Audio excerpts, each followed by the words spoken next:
Welcome to the Secure Dad Podcast. I'm the host and the creator, Andy Murphy. This podcast serves to help people become proactive in their safety.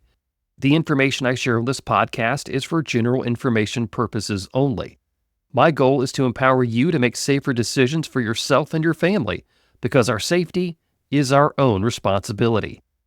Today, I wanted to share some things that I learned from Hurricane Helene and its impact on thousands of people across 6 states.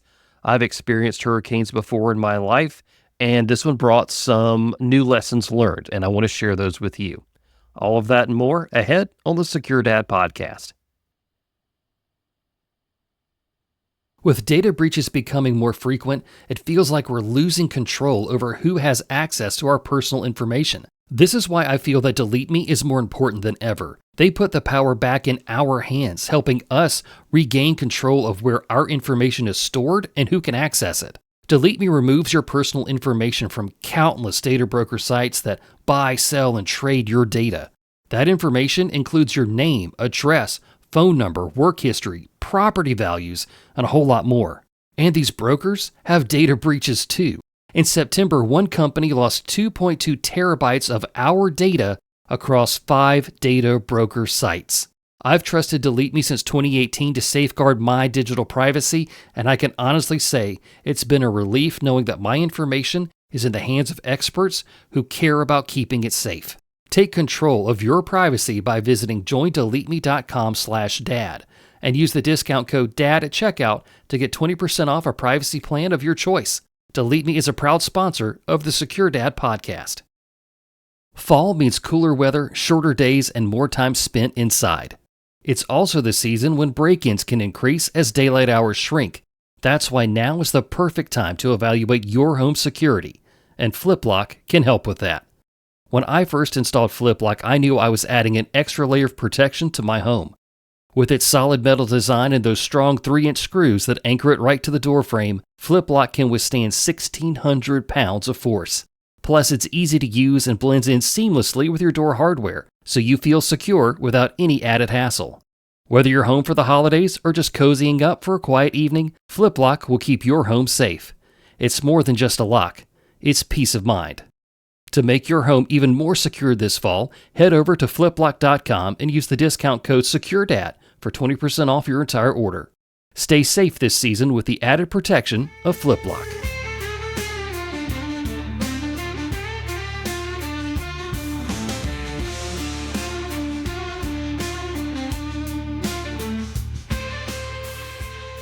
So I have experienced hurricanes for my entire life. And this show is not really going to be about hurricanes. It's going to be about preparedness and understanding how things can go differently than how you thought. Hurricane Helene was something that caught off guard thousands of people across 6 states. There was so much inland damage from this storm that it's just catastrophic. Like nobody really foresaw this coming. Like meteorologists and people who study this thing could have told you, yeah, this was going to happen. And we'll get into that just a little bit. But really, this was something that the average person in Georgia, North Carolina, South Carolina, Tennessee really didn't expect to see this kind of damage from this sort of storm. So in order for us to really start to understand our preparedness aspect of it, we're going to talk about Helene, and we're going to talk about what we need to do to prepare for the next natural disaster, whether it's a hurricane, an earthquake, a forest fire, that sort of stuff. So today I just want to share with you what I learned from Helene, even though I have had a lifetime of hurricanes under my belt when this one came through. So it's important to understand that Helene really was this monster storm. And I know a lot of people just look at it and say, oh, it's just a Category 3, it's a Category 2, whatever. The category of the hurricane really does matter, but also what matters is how big it is and some what we'll call pre-storm indicators. Helene was really unique. The storm was about 400 miles across. It was very similar to Hurricane Katrina in that fact. Helene brought storm surge that peaked around 15 feet around the Big Bend area of Florida, and the city of Tampa, which was like 200 miles away. They saw a storm surge of 6 feet, and that brought huge flooding to that area. But what made Helene so bad was its devastation to these inland areas. And what we need to look at there is what I'm calling catastrophic pre-event indicators. If you are a resident of Western North Carolina and you went to bed the night before Helene and you didn't know the storm was coming or you weren't really worried about it, I don't blame you. I don't blame you one bit. But Western North Carolina saw horrific damage. Boone, North Carolina is like the heart of Western North Carolina. And it was 434 miles from where Helene made landfall. So if you were not expecting this sort of damage there, I don't blame you. I really don't. But in the days before Helene, Western North Carolina had experienced a ton of rain already. And this meant that the lakes, the rivers, and the stream were really high before the storm even hit. And it also meant that the ground was really saturated. And when the ground is wet, some of the trees are going to find it really hard to stay up in high winds because the earth beneath them is just so soft. So falling trees, they're going to land on power lines, they're going to land on homes, and they're going to land on roads, which is going to make the situation much worse. And to talk about like the lakes and the rivers and the streams that were already up, you dump all of that rain that Helene brought on top of already high water levels, that's a really bad situation.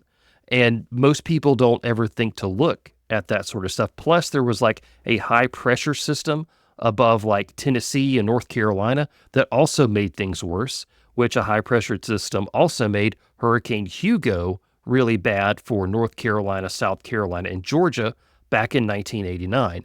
So when you see that a hurricane is coming or a big storm or something like that, yes, look at the storm and understand what it is, but also understand the area where you're living and what has happened just before so that you can understand, okay, maybe I really do need to take my preparedness up a notch, or I really do need to take this seriously so that you don't get caught off guard.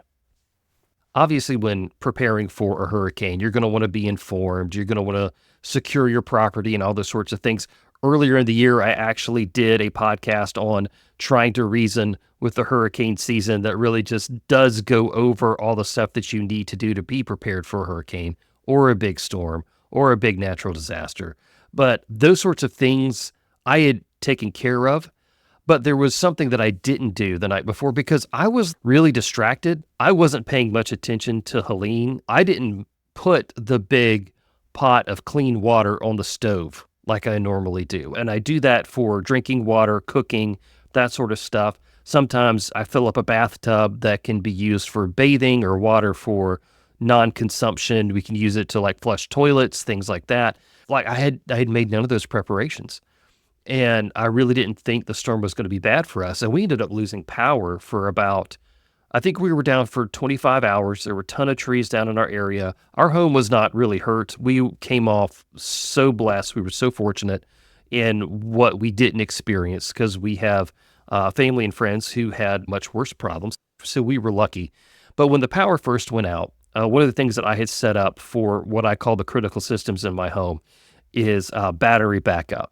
And being in broadcasting for a long time, one of the things that I had done was I had backed up my home security system and also my Wi-Fi router and my cable modem to an APC, which is a battery backup. You can buy an APC from Amazon for around $80, and they're absolutely worth it because when the power went out the morning of Helene, one system ran for about 2 hours that had multiple things plugged into it. So we were able to keep like my home security system running. We were able to keep our Wi-Fi running for about 2 hours. And then I had a second APC that was running another few systems, and they ran for 6 hours. So we still had internet and phone service and that sort of stuff based on what I had done with these APCs. And I also had battery backups from, at the time, I had only one from Blue Eddy, and it was one of these little portable power stations that has a couple of plugs, USB-C. You can plug something from your car into it. And it's just basically a big backup battery. And that worked really well. And since then, I've actually purchased another one that's made by Anchor because I realized in having the one battery backup, which was the only power that we had, it was really nice. But all of a sudden, I found myself really reluctant to use it. I think in the case of having battery backup, 1 is none and 2 is 1. I think you've heard that before if you're listening to this podcast. I ordered a second one in addition to the APCs and the Blue Eddy that I already had to make sure that we had power to be able to run small appliances, things like that. We ended up losing everything in our refrigerator, which for the year, 2024, that was probably the biggest financial hit that we took from Helene, was just losing everything that was in the refrigerator because we had to replace it all. And we still haven't replaced it all. Our refrigerator is only about half full. And again, I'm not really complaining because so many more people lost more than we did. But that was a big expense that we incurred that I wasn't expecting.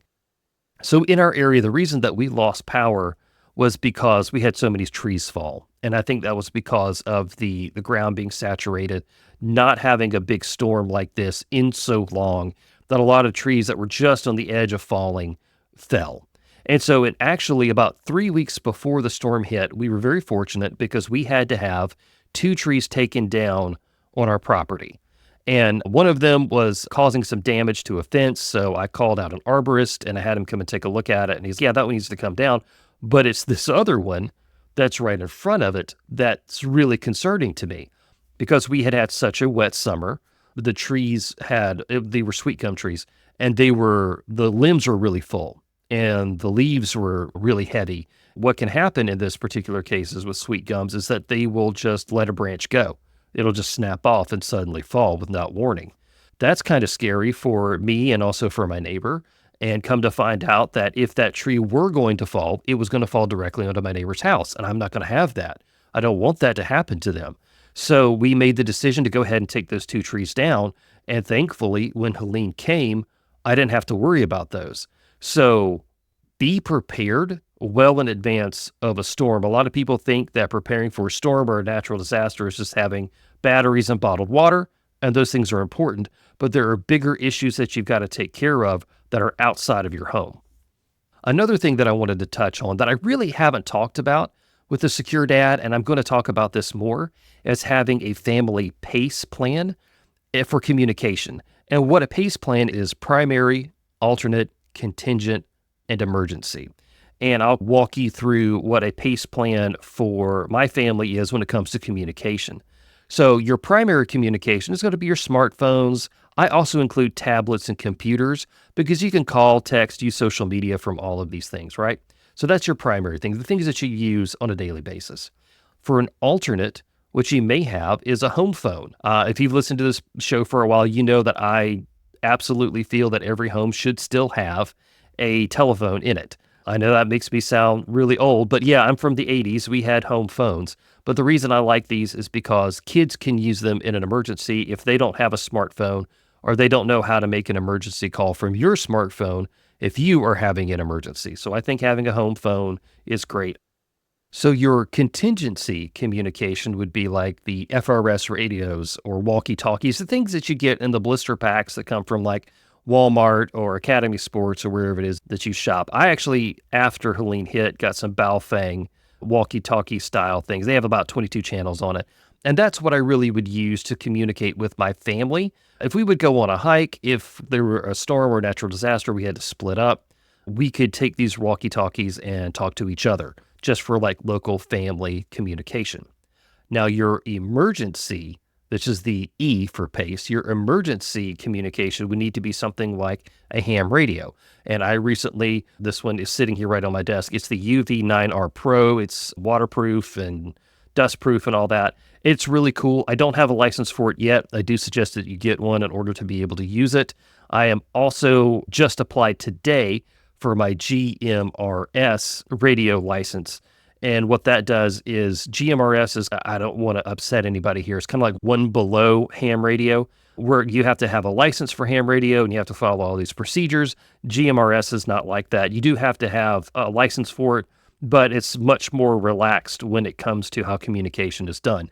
And the reason that you would want a radio like this is to be able to reach out to other people in your community or to the emergency channels to call for help.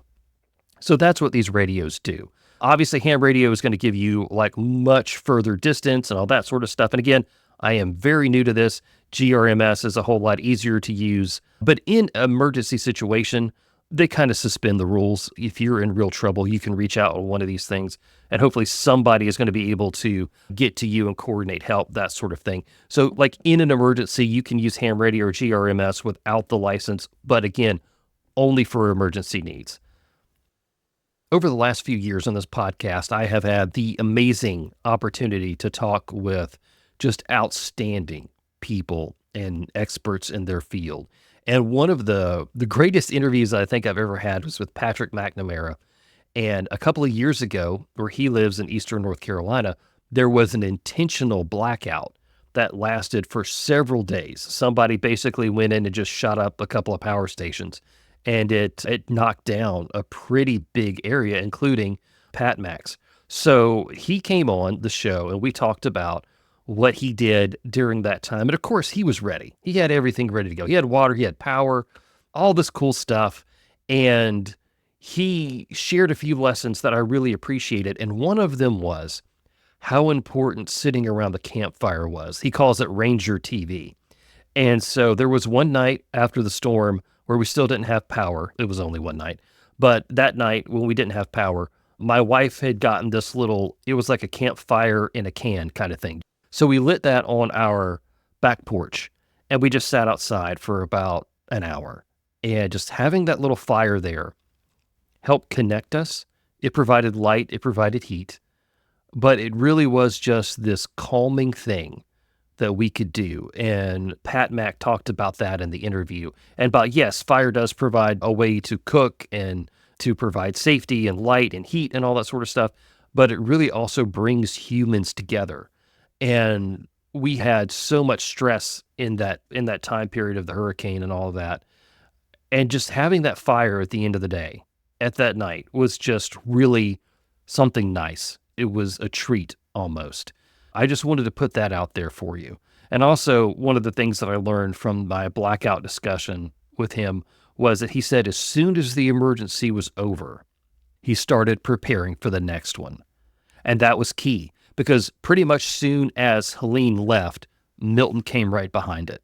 A lot of people were caught off guard for Milton because, one, they were not prepared for Helene, but then all the supplies are low. People haven't recharged their devices. People hadn't done all sorts of other things that to be ready for Milton. So as soon as Helene was done, I started restocking things. I started prepping for the next storm. I started looking at what didn't go right and what I messed up doing with Helene. And so I decided, okay, this isn't going to happen again. And it was one of these really big learning opportunities for me to really think about how am I going to handle power, communication, and having water in the future. Every once in a while, there's a big event that happens in your life and you learn a lot from it. And Helene was that for thousands of people. And so I hope what I've discussed today really helps you put things in perspective, not only just for hurricanes, but for whatever the big natural disaster is going to be, whether it's a blackout, an earthquake. Gosh, hopefully the United States can take a big, deep breath for a while and just chill out. But I want you to be ready for the next big emergency. I want you to learn from the areas that I feel like I thrived in and the ones that I feel like I failed in. Many people have learned in the response from Helene that after an emergency, after a disaster, there is going to be a time that we're on our own. It wasn't easy for the National Guard or law enforcement or whatever emergency response to get to people. Greg Biffle, who was a NASCAR driver, was taking his personal helicopter out and landing and dropping off like food, supplies, and Starlink internet to people. Can you imagine being in Western North Carolina? You haven't seen a police officer or an ambulance or anybody from the National Guard, but here's a NASCAR driver who just dropped his helicopter down in your field and is bringing you stuff. Like, many people just assume that first responders are going to be right there. And while they are trying very hard to get to you, you're going to be on your own for a while. And you're going to have to be prepared for that. Because as an adult, as a mom, as a dad, you're a leader in that family. And it's up to you to make sure that you're prepared. So before we wrap up, I wanted to let you know there's going to be links in the show notes for some of the things that I have talked about during the show that I found useful in the emergency. So there's just a couple of links to some Amazon stuff and things like that there that hopefully you will find useful in the next emergency that you are faced with.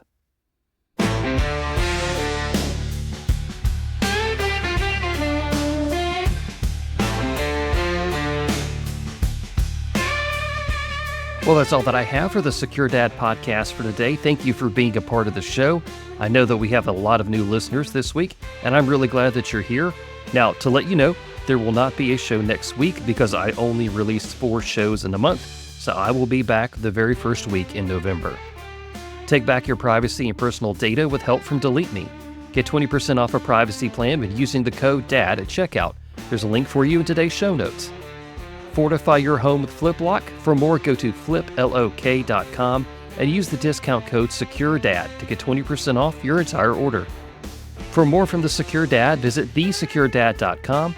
There you'll find ways to protect your family at home, in public, and online, including my Amazon best-selling book, Home Security: The Secure Dad's Guide. I'm Andy Murphy, reminding you that tacos are an essential part of life. I forgot to change that out from last week. I'm Andy Murphy, reminding you that our safety is our own responsibility.